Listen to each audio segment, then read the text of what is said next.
ปารมีสิรังปารมังถาปารมีสัมปันโนอิติปิโสภังขวาพุทโธสัพพัญโยตายานุอานันตาดิคุณัสสะมนะกะโตโสภังขวาอิติปิสัมมาสัมพุทโธวันตัสโสภังขวาสัมมาสัมพุทธังสารนังคัมสามิสัมมาสัมพุทธังสิรสานะมามิเนคัมมาปารมีเนคัมมาอุปปารมีเนคัมมาปารมันตาปารมีสัมปันโนอิติปิโสภะคะวะพุทโธสัพพัญญุตยานุอานันตาเทคุณัสสะมนะคันโตสุภะคะวะอิติปิวิชชาจารณะสัมปันโนวัตโสภะคะวะวิชาจารณะสัมปันนังจารณังคัจฉามิวิชาจารณะสัมปันนังสิรสานามามิปัญญาปารมีปัญญาภุพปารมีปัญญาปารมันตปารมีสัมปันโนอิติปิโสภะคะวะพุทโธ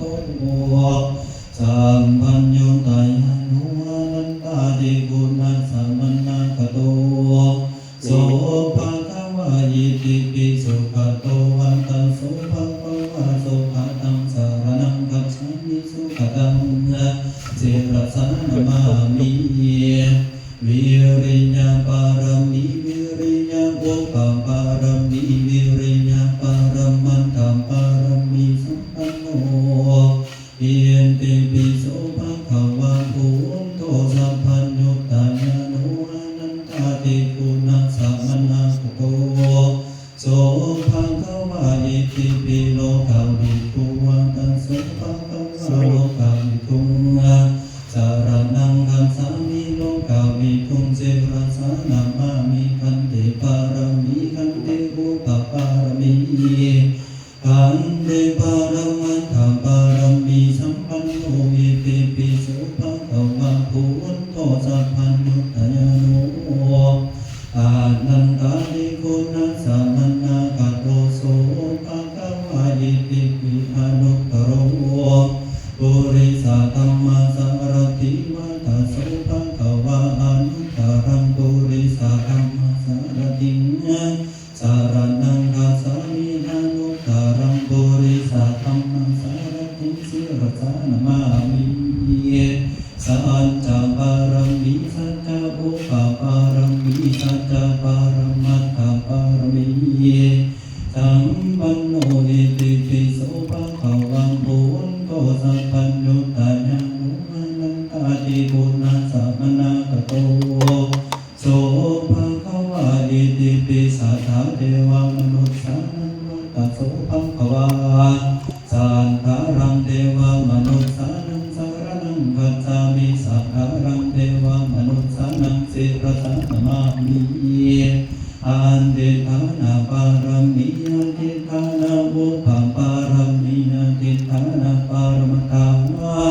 ปารมีสัมปันโนอิติปิโสภะคะวะพุทโธสัพพัญญุตยานุอนันตา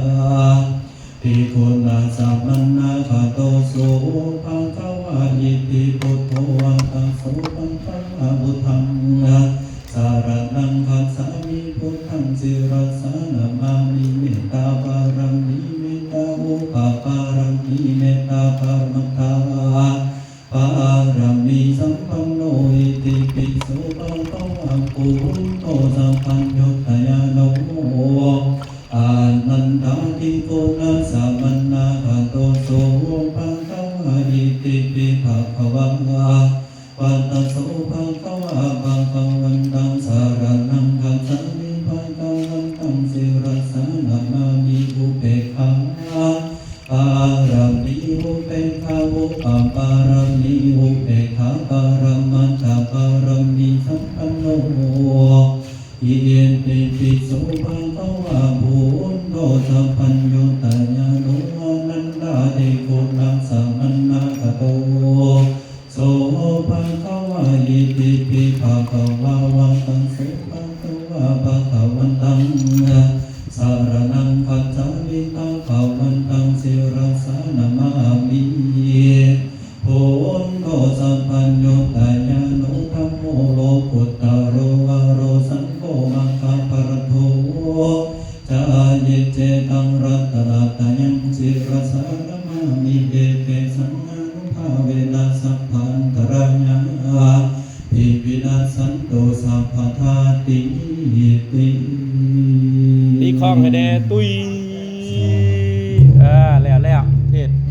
บาลีฉลองของเอาสุดที่นั่งเลย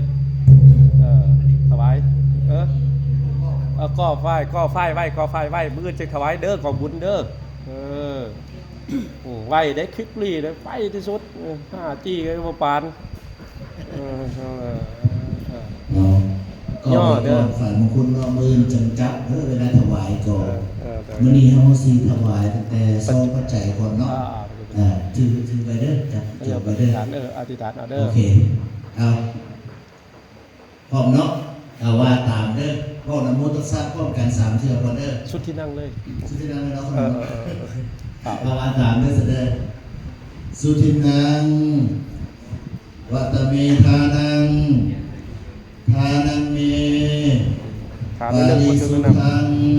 อดเอาได้นั่งแต่มอบอาสาวะโอ้เฮียนเอาได้ขญาวะหังนิพพานาสังคตโหตุอนาคเตกาเลพวกขน้อยทั้งหลายหมายมีนางอักษรสวรรค์แกนทองดีพร้อมด้วยครอบครัวและญาติพี่น้องผู้อยู่ใกล้และอยู่ไกลขอน้อมถวายซึ่งจตุปัจจัยให้แก่พระสงฆ์ขอพระสงฆ์จงห้ามเมื่อทางหับแล้วพวกข้าน้อยขออุทิศส่วนบุญกุศลไปหาดวงวิญญาณของพ่อตู้พ่อตู้เฮงพ่อตู้สุขสวรรค์แม่ตู้โมแม่ตู้สีขอพวกทานจงได้มาหับเอาถ้าหากว่าตกทุกข์ขอให้พ้นจากทุกข์ถ้าหากว่าถึงสุดแล้วขอให้สุขยิ่งขึ้นไปอีกประการหนึ่งด้วยกุศลผลบุญที่พวกข้าน้อยทั้งหลายได้กระทำลงแล้วในเวลาวันนี้ขอจงส่งผลสะท้อนย้อนกลับมาให้พวกข้าน้อยทั้งหลายจงมีแต่มนุษย์สมบัติสวรรค์สมบัติและพระนิพพานสมบัติแด่ก่อข้าเถิดสาธุสาธุสาธุอนุโมทามิเอาว่าให้พระองค์นี่มาเค้นเอาครูบามิงเอาแต่เมฆกันเทศครูบามิงเบิ่งกันเทศเอาแต่กันหนึ่งดึงออกอันบางศิลวัตรบางศิลวัตรตัวใดบางศิลวัตรตัวใดบ่เผาเกศบางศิลวัตรนี่มอบศิลวัตรนี่มาเทศนี่ไปประเภทพี่เป็นมากเทศจะตุปัจจัยก่อนเทศกันเทศนั่นเทศสาธุพร้อมกันเด้อคา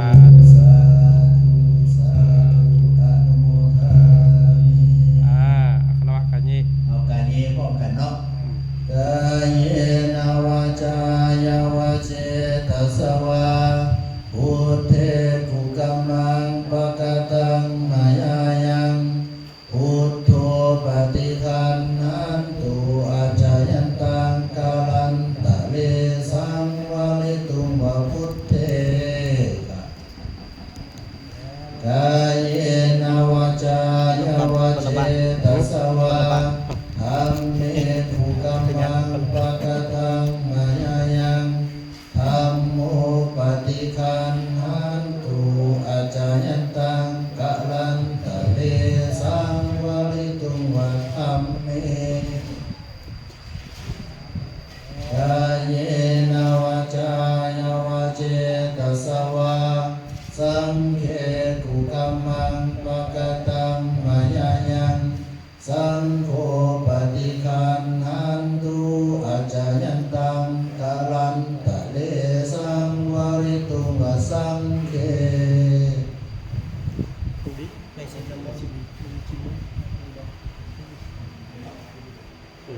เอาเด้อตั้งเด้อตรงนี้เด้อชินมนต์ก่อน ไสยันโตโพธิยามุเลสักยะตังนันทิวัตโนเอวังตวังวิสยโยไสยสุไสยมังคะเลอปาลาสิตาปัลลังเกสิเสปัทวีบุคาเลเสเกสภาพุทธานังอังคาปโตปโมทันติสุนาคตังสุมัง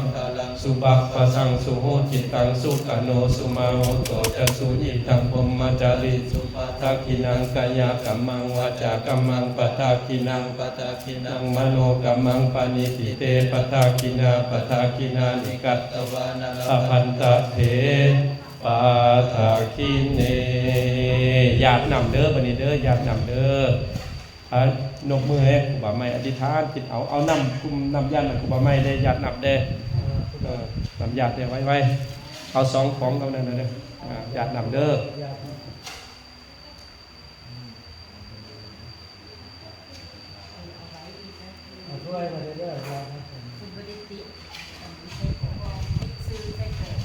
แล้วพันธิเกียรติให้ตอนเช้ามื้ออื่นจะพิมพ์ตอนแรงโอเคใจเย็นๆเดี๋ยวนี้ขึ้นนำไว้รุ่นยังทันได้ถวาย